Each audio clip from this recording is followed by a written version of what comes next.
União Soviética, a outra superpotência do século XX. A maior nação que o mundo já viu. Seu vasto céu continua a ser testemunha de milhares de avistamentos de OVNIs, mas o regime soviético é famoso por seu sigilo. A União Soviética tinha motivos para não querer conversar com as pessoas sobre extraterrestres. Muitos destes encontros alienígenas tiveram consequências potencialmente mortais para o mundo inteiro. Nós abrimos a cortina de ferro para investigar 50 anos de eventos ufológicos soviéticos em alienígenas. Há um esforço global em andamento. Arquivos secretos escondidos do público por décadas, detalhando cada encontro com extraterrestres, agora vêm a público. Estamos prestes a revelar a verdade sobre estes documentos confidenciais. Descobrir o que o governo não quer que você saiba. Este é o Alienígenas, expondo os maiores segredos do planeta Terra. Dawnegorsk, 29 de janeiro de 1986. Localizada a milhares de quilômetros a leste de Moscou, esta pequena cidade mineradora está prestes a testemunhar um evento que irá chocar a comunidade ufológica.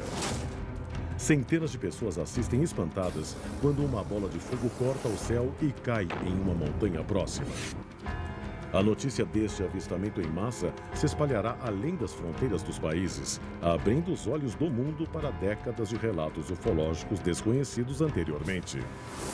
Arquivo confidencial. O caso Roswell russo. Uma multidão logo se reúne no local da queda, onde descobre uma cratera queimada de 3 metros de diâmetro, cercada por um campo de destroços formado por contas de metal. Autoridades do governo chegam à cena e coletam amostras do estranho material, que logo são enviadas aos maiores cientistas soviéticos para a análise. Eles ficam espantados com a descoberta. As contas de metal são diferentes de tudo o que eles já viram na história da ciência. Os 3 centros acadêmicos soviéticos e 11 institutos de pesquisa analisaram o material dessa queda de OVNI. A distância entre os átomos nesse material é diferente da do de ferro comum. As ondas de radar não refletem nesse material. Os elementos do material podem desaparecer e novos podem aparecer quando ele é aquecido. Parece que um pedaço desapareceu completamente na frente de 4 testemunhas. Mas uma característica, acima de todas, deixa os soviéticos incrédulos. As contas apresentam propriedades antigravitacionais.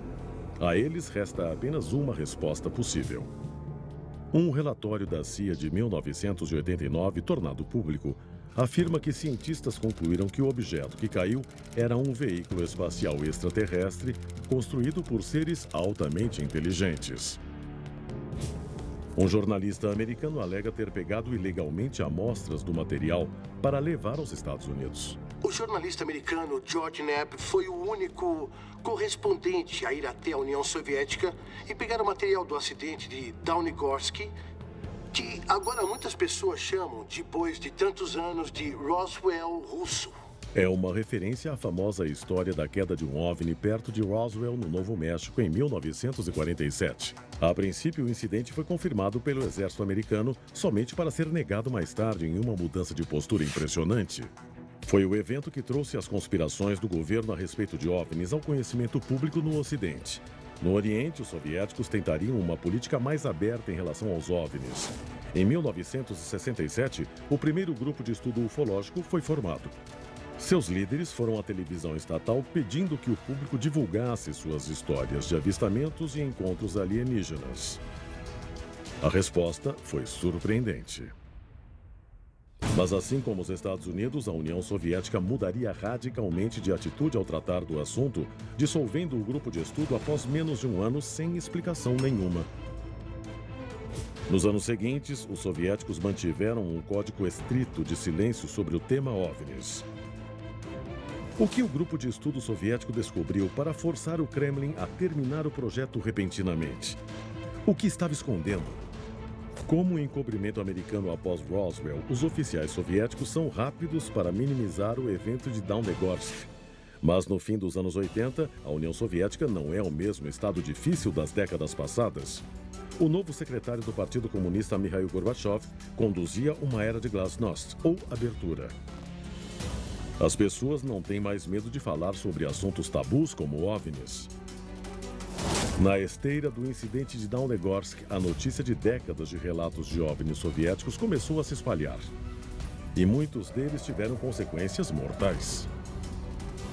A seguir, a história apavorante do que pode ter sido a maior abdução da história soviética.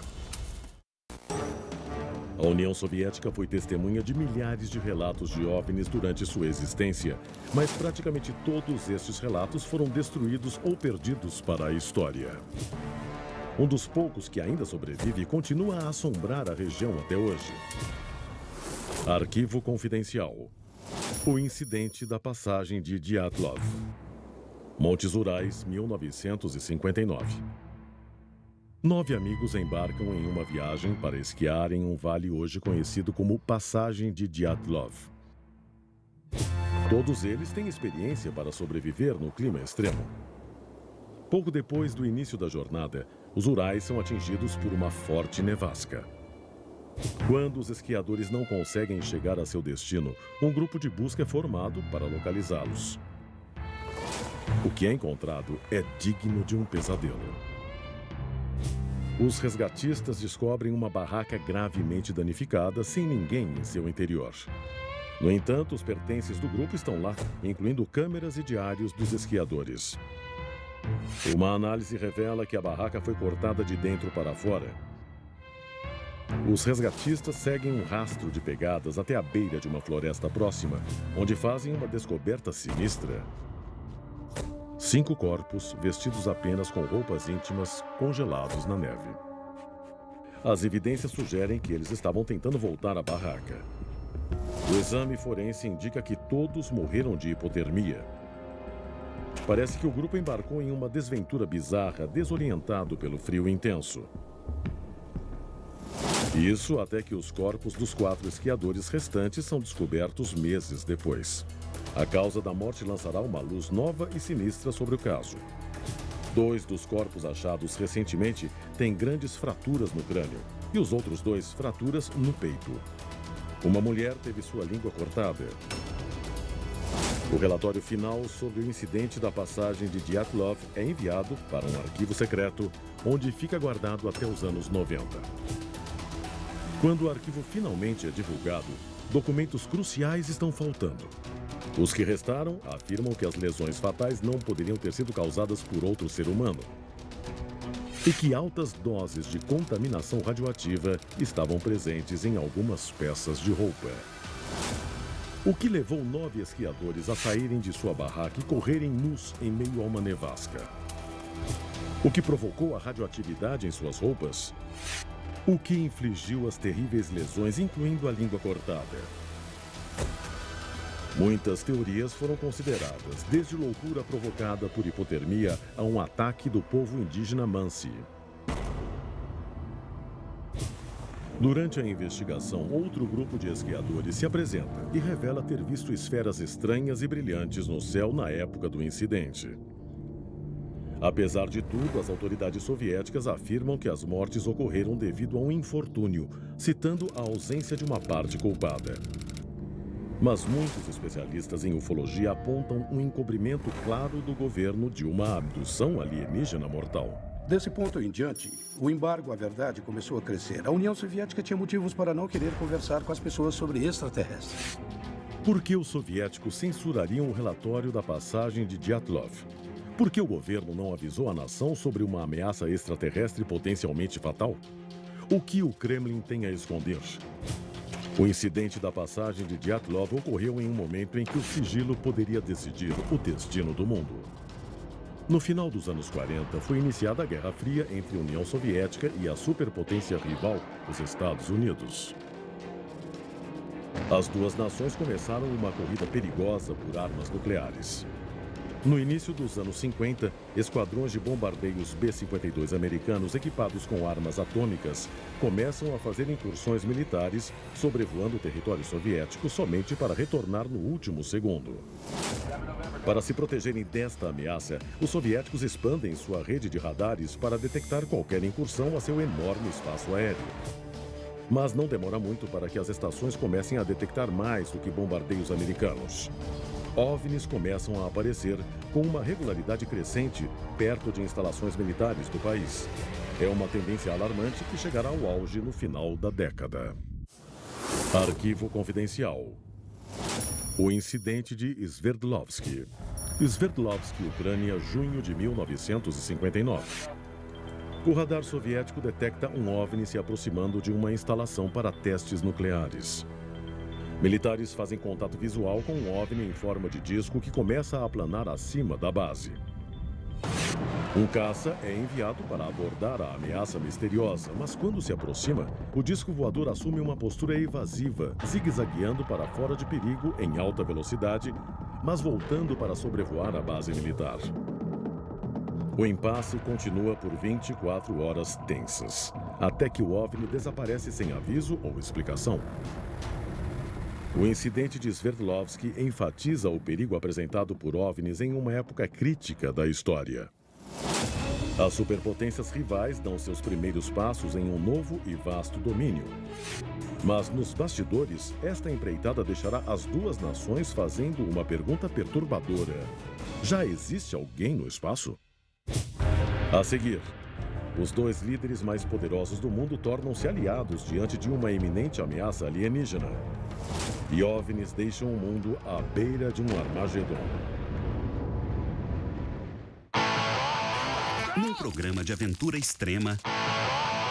Apavorante, mas vamos lá. Assim como os Estados Unidos, a União Soviética omitiu décadas de relatos de OVNIs.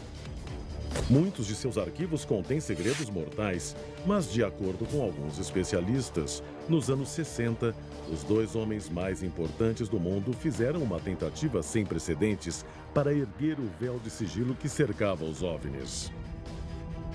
No fim, isso pode ter causado a ruína de ambos. We choose to go to the moon.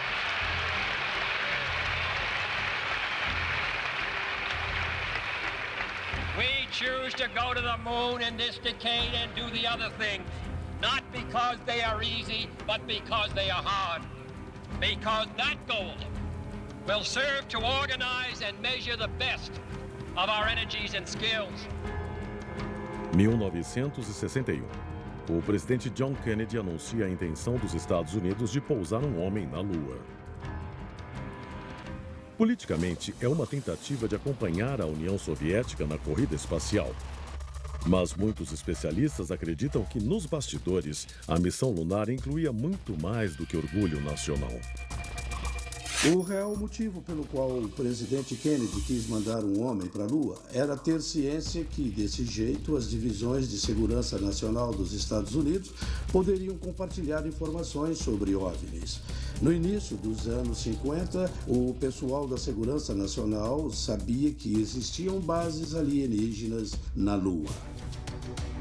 O presidente acredita que os soviéticos têm arquivos alienígenas confidenciais e suspeita que eles estejam trabalhando com tecnologia extraterrestre recuperada em sua base ultra-secreta em Kapustin Yar.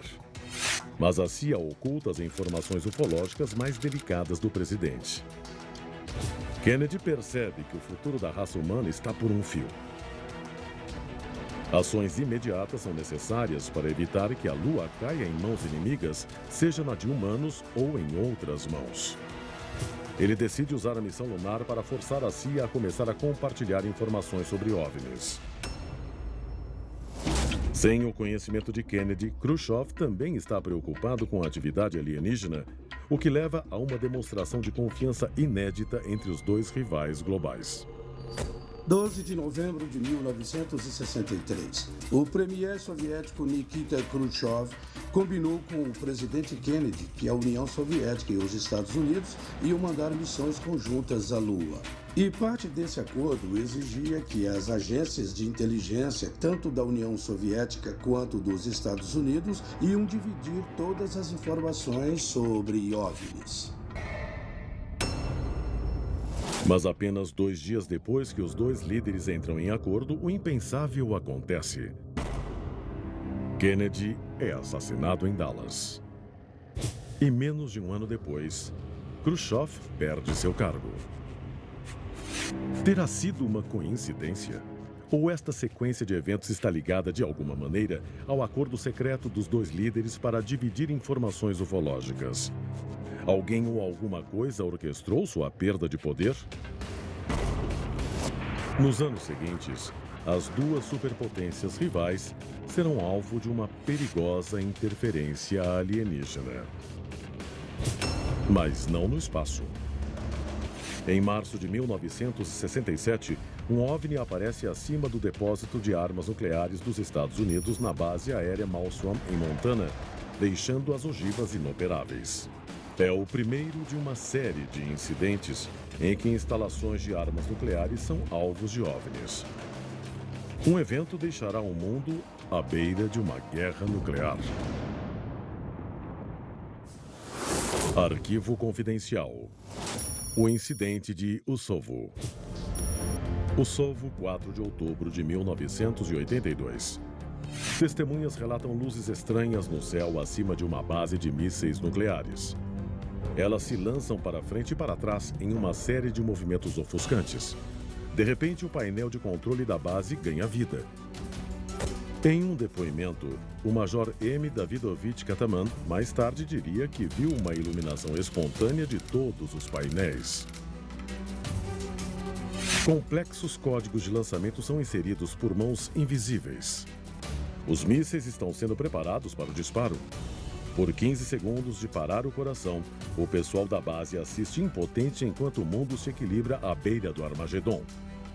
Então, tão repentinamente quanto a sequência de lançamento começou, o sistema desliga e as luzes do lado de fora desaparecem. A questão é, por que os alienígenas estavam mexendo com os maiores arsenais nucleares do mundo durante a Guerra Fria? O ufólogo John Greenwald acredita que não há respostas fáceis. Vamos supor que os extraterrestres realmente apareceram perto das instalações militares. Nós temos que nos perguntar por quê. Existe uma mensagem nisso?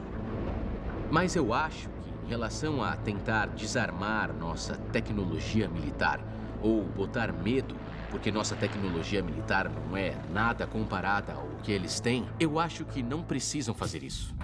Greenwald acredita que se os extraterrestres estão aqui não é para nos dar uma lição ou fornecer respostas fáceis. Mas somente sua presença pode nos forçar a começar a questionar nossas diferenças insignificantes. E se alienígenas estiverem monitorando o nosso progresso, isso pode significar a diferença entre um contato pacífico com a humanidade e a destruição do planeta Terra. Versão brasileira, Vox Mundi.